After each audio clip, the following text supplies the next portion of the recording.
Professor صاحب ایک سوال موصول ہوا ہے کہ سورہ زمر کی آیت نمبر 17 اور 18 میں اللہ تعالیٰ نے اپنے نبی صلی اللہ علیہ وسلم سے فرمایا ہے کہ میرے ان بندوں کو بشارت دو جو دین کی بات کو توجہ سے سنتے ہیں، یہی لوگ ہدایت یافتہ ہیں اور یہی لوگ عقل مند ہیں۔ اب سوال یہ ہے کہ توجہ کیا ہے اور توجہ کیسے حاصل کی جائے، اس پر ہماری رہنمائی فرمائیں۔ بسم اللہ الرحمن الرحیم۔ یہ سورہ زمر کی آیت یوں ہے، فبشر عباد الذین یستمعون القول۔ اس میں بشارت سے آغاز ہوتا ہے، فبشر عباد، میرے بندوں کو بشارت دے۔ کون؟ جس کو آپ کہہ رہے تھے ان، الذین اس میں ہے ان، یعنی شرط ہے ہر بندے کو بشارت نہ دو۔ دین کی مجلس میں بیٹھنے والا ہر بندہ بشارت کے قابل نہیں ہے۔ اس لفظ الذین جس کا ترجمہ آپ نے ان سے کیا، اس نے باقی حرف نکال دیا، آگے ان لوگوں کو لایا جن میں وہ صفات ہیں۔ وہ کون سے ہیں؟ الذین یستمعون القول، جو دین کی بات کو دھیان سے سنتے ہیں۔ اچھا، دھیان کا جو مقام ہے وہ وہی ہے جو نماز میں وضو کا ہے۔ ایک آدمی بیت اللہ میں نماز پڑھ رہا ہے بے وضو ہے تو نماز نہیں ہوگی۔ حتیم میں نماز پڑھ رہا ہے، گنبد خضرا کے سائے میں نماز پڑھ رہا ہے، جمعہ کی نماز پڑھ رہا ہے، تو نماز کوئی بھی ہے، وہ نفل ہے، وہ واجب ہے، وہ سنت ہے، وہ موقد ہے، وہ غیر موقد ہے۔ نماز جو بھی ہے، چاشتہ، اشراق ہے، وابین ہے، تہجد ہے، ہر نماز کے لیے وضو لازم ہے۔ اس طرح دین کی مجلس میں بیٹھنے کے لیے، مجلس چند منٹوں کی ہو، چند گھنٹوں کی ہو، مسجد میں ہو، بیرون مسجد ہو، اس میں جو وضو کی طرح لازم چیز ہے وہ ہے نماز کے لیے وضو، اور دین کی مجلس کے لیے دھیان۔ دھیان کی مثال وہی ہے جو جس میں وہ روح کی ہوتی ہے۔ اگر روح نکل جائے خدا نخواستہ اور ڈیڈ باڈی سے 1000 سال گفتگو کرتے رہے تو کوئی رسپانس نہیں، کوئی فائدہ نہیں۔ یا امام غزالی کا وہ جو ایک قول ہے کہ جس طرح ایک برتن کو آپ ٹینکی کے ٹوٹی کے نیچے رکھ دیں اور اس کو الٹا رکھ دیں اور ٹوٹی 100 سال بھی چلاتے رہیں تو اس کی نمی اندر نہیں جائے گی، تو اس طرح جو آدمی دھیان سے فارغ ہو کر یا توجہ اور انہماک کے بغیر دینی مجلس میں بیٹھتا ہے، وہ حدیث کی مجلس ہو، وہ قرآن کی مجلس ہو، وہ ناظرہ کی مجلس ہو، وہ ہدایت کی، اس کو فائدہ نہیں ہوگا، چونکہ اس کے لیے بنیادی چیز۔ اچھا، وضو کیسے ٹوٹتا ہے؟ تو اس کے لیے فقہا نے مفسدات وضو لکھا ہے۔ خون آ جائے تو وضو ٹوٹ جائے، قے آ جائے تو وضو ٹوٹ جاتا ہے، اونگ آ جائے تو یہ وضو کو۔ اس طرح جو توجہ کو مفسدات ہیں، جس کو میں مفسدات توجہ کہوں گا اپنی گفتگو کو فہم کے قریب لانے کے لیے، مفسدات جو اس دور میں، ہر دور میں مفسدات دھیان جو ہیں، توجہ کو ختم کرنے والی چیزیں ہر دور میں ویری کرتی ہیں، الگ سے الگ رہی ہیں۔ لیکن جس دور میں اور آپ سروائیو کر رہے ہیں، اس دور میں 3 چیزیں خاص طور پر دھیان کو ڈیمیج کرتی ہیں، انجر کرتی ہیں، نقصان دیتی ہیں۔ سب سے پہلی چیز ہے موبائل فون۔ ایک مٹھی کے اندر بند موبائل، دراصل اس نے 6 بر اعظم کے 250 ملکوں کو اپنی لپیٹ میں لے رکھا ہے۔ 8 ارب انسانوں میں سے جو چاہے جب چاہے، عورت ہو، مرد ہو، عرب ہو، عجم ہو، آپ کے مٹھی کے موبائل میں سے آپ سے گفتگو کر کے آپ کی توجہ کو اپنی طرف مرتکز کر سکتے ہیں، اپنی طرف موڑ سکتے ہیں۔ اس لیے وہ دینی مجالس میں on cell phone hell phone بن جاتے ہیں۔ ہیل کس کو کہتے ہیں؟ دوزخ کو۔ یعنی دین کی مجلس میں اگر توجہ کو خراب کرنا ہے تو اس کی بنیادی چیز یہ ہے کہ موبائل فون کھول کے بیٹھ جاؤ، گھنٹی آئے گی، بات آئے گی۔ پھر اس لیے میں اکثر کہا کرتا ہوں کہ اللہ کریم بے عملی کو برداشت کر لیتے ہیں، بے ادبی کو نہیں کرتے۔ بے عملی کیا ہے؟ دین کی مجلس میں بات نہ سننا بے عملی ہے۔ لیکن بے ادبی کیا ہے؟ اللہ کی بات ہو رہی ہے، قرآن کی بات ہو رہی ہے، نبی رحمت کے ارشاد ہو رہے ہیں، اقوال صحابہ ہو رہے ہیں، اور آدمی ان کو بائی پاس کر کے کسی بیوی کا فون ہے، بچے کا فون ہے، ملازم کا فون ہے، ڈرائیور کا فون ہے، اور ان کو انٹرٹین کرنے لگ گیا، تو یہ آدمی دین کی مجلس میں بے ادبی کا مرتکب ہے۔ تو بے ادبی اسلام میں بڑا جرم ہے، بے عملی کی نسبت۔ بے عملی پہ سزا ملتی ہے، لیکن بے ادبی کبھی کبھی آدمی کو اسلام سے اخراج کا پروانہ مل جاتا ہے۔ تو ایک بار اس کو کہتے ہیں نا کہ زیب محفل ہے شریک شورش محفل نہیں، یا میں زیب محفل بھی رہا، محفل سے پنہاں بھی رہا۔ تو وہ دراصل اسی موبائل فون کی طرف میں اس کو منسوب کرتا ہوں کہ موبائل فون لے کے بیٹھنے والا دین کی مجلس میں ہوتے ہوئے دین کی مجلس میں نہیں ہوتا ہے، یعنی حاضر ہو کے غائب ہوتا ہے۔ تو پہلی شرط یہ ہے کہ اگر آپ توجہ قائم کرنا چاہتے ہیں، کوئی بھی واعظ ہے، کوئی بھی بات کرنے والا، اس کی بنیادی شرط یہ ہے کہ وہاں اپنے موبائل فون کو پاور آف پہ کر دیں۔ اگر آپ نہیں کریں گے تو آپ جس سٹیٹس کے بھی ہیں، آپ کا دھیان اور توجہ کی صفت جو دین کی مجلس میں بشارت کے لیے لازم ہے وہ نہیں مل سکتی۔ موبائل فون کو آف کریں، سیل فون کو۔ یہ ایک ایسا شیطان اکبر ہے جو آپ کی توجہات کو منتشر کرتا ہے۔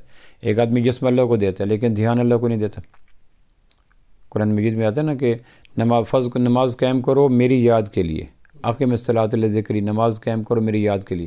اگر دین کی مجلس میں دھیان اللہ کی طرف نہیں ہے، توجہ اللہ کی طرف نہیں ہے، آدمی ہاتھ پاؤں لے کے بیٹھا تو وہ لاش ہے، ڈیڈ باڈی ہے، میت ہے، تو اس کا فائدہ نہیں ہوتا۔ تو پہلی شرط یہ ہے، ناگزیر لازم، کہ آپ موبائل فون کو آف کریں۔ سیکنڈ جو ہمارے دور میں بھی اور پہلے، یعنی موبائل ممکن ہے ہر دور میں نہ رہا، آج سے 40 سال پہلے موبائل نامی مخلوق موجود نہیں تھی۔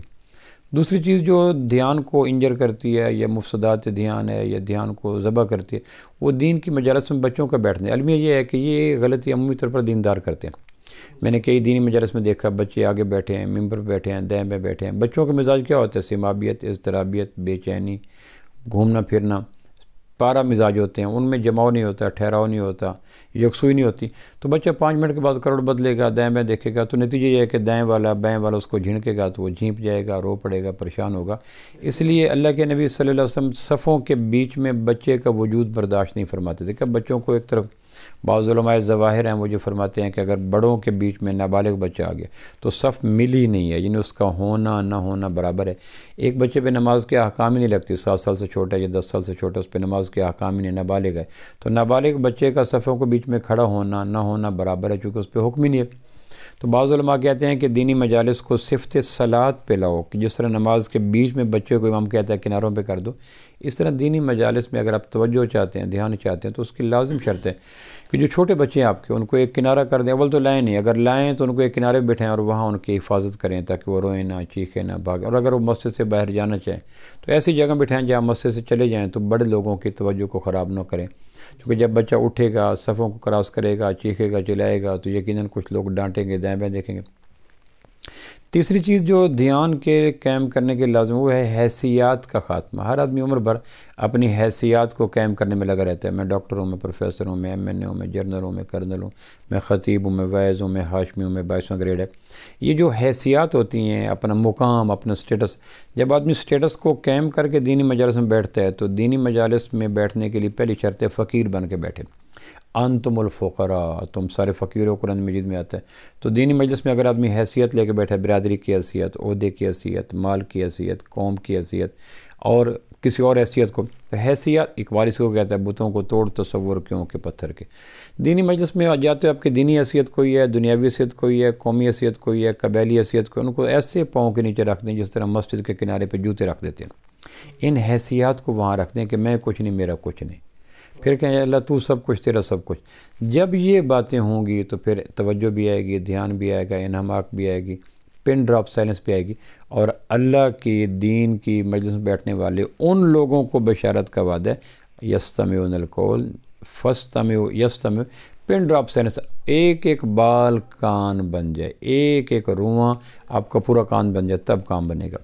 تو یہ وہ چند بنیادی باتیں ہیں جو ہمارے دور میں پائی جاتی ہیں کہ آدمی موبائل فون کو پاور آف کرے، بچوں کو کناروں پہ بٹھائے، حیثیات کو پاؤں کے نیچے پامال کر کے مسجد کے کنارے پہ اتار کے آ جائے کہ میں MP ہوں، MN ہوں، جس طرح میرا جوتا مسجد کے کنارے میں ہے، اس طرح میرا MP شپ، MNA شپ، ڈاکٹر شپ، پروفیسر شپ، انجینئرنگ شپ، وہ بھی مسجد کے کنارے پہ رکھ دو، اور اندر آ کر ایک عبد ہو، غلام ہو، بندہ ہو۔ پھر عین ممکن ہے کہ اللہ کریم ہمیں شامل کر دیں ان لوگوں میں، وہ جن کو اللہ زین آپ کہہ رہے تھے، جس کا ترجمہ آپ کر رہے تھے ان، تو پھر عین ممکن ہے ان میں شامل ہو جائیں۔ ہمارے ہاں دینی مجالس میں جو خاطر خواہ فائدہ نہیں ہوتا، تو اس کا بنیادی سبب یہ ہے کہ ہم لفظ ان میں داخل نہیں ہو پاتے، اور ان میں داخل نہ ہونے کی وجہ سے فبشر سے نکل جاتے ہیں۔ ان میں کون ہے؟ اللہ زین۔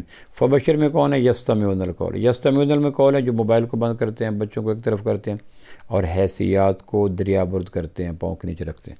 یہ وہ چند بنیادی باتیں، اور اس کے علاوہ اور بھی مائنر باتیں ہیں جس کو آدمی دیکھتا رہے کہ یہ چیز میری توجہ کو، دھیان کو، انہماک کو، خشوع و خضوع کو خراب کر رہی ہے، تو اس کو ہر ممکن دیں۔ جس طرح پتہ چل جائے کہ میرے اونگ سے وضو ٹوٹتا ہے، میرے بھاگنے سے، آدمی ان مفسدات وضو سے بچتا ہے۔ بعین ہی اللہ زینہ کے دائرے میں آنے کے لیے، جس کو کہتے ہیں اون کہہ رہے ہیں، اللہ زینہ کے دائرے میں آنے کے لیے لازم ہے کہ آپ لازم کوشش کریں اور اس چیز سے بچیں جس چیز کے کرنے کے بعد دھیان آپ کا متاثر ہوتا ہے، زخمی ہوتا ہے، انجر ہوتا ہے۔ یہ وہ چند باتیں تھیں جو کوشش کی۔